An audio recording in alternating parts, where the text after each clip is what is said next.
Одливот на работна сила се чувствува и во преработувачката индустрија. Ова е главниот фактор за ограничената работа на конзервната индустрија и недоволната искористеност на целокупните потенцијали.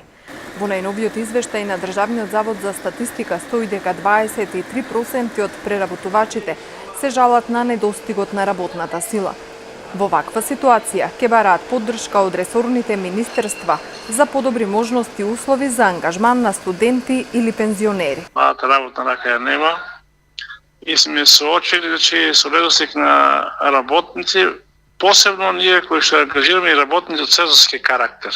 Немаме млади луѓе за работа, така да планираме од еден дел да бараме спас во вие што се пензионери или студенти, ми тоа за тоа имаме па законски пречки малку. Законот и тука ќе бараме некој спас од или помош, да речеме, од Министерството за земјоделие, шумско стопанство, од Агенцијата за вработување, од тут социјална политика, така да како на кој начин да успееме да ангажираме дел од овие луѓе кои што сакат да работат, а се во пензија, да речеме.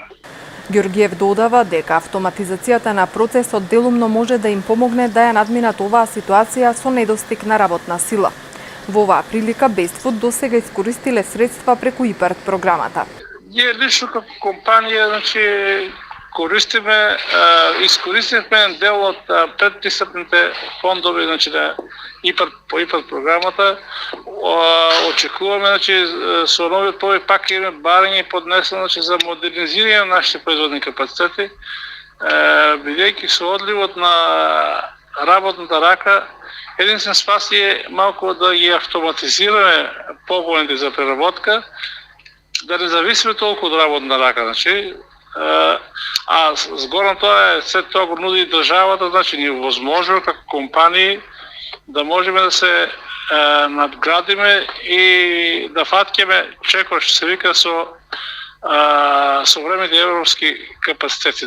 Инаку 75% од преработувачкиот производ од Македонија се извезува во странство.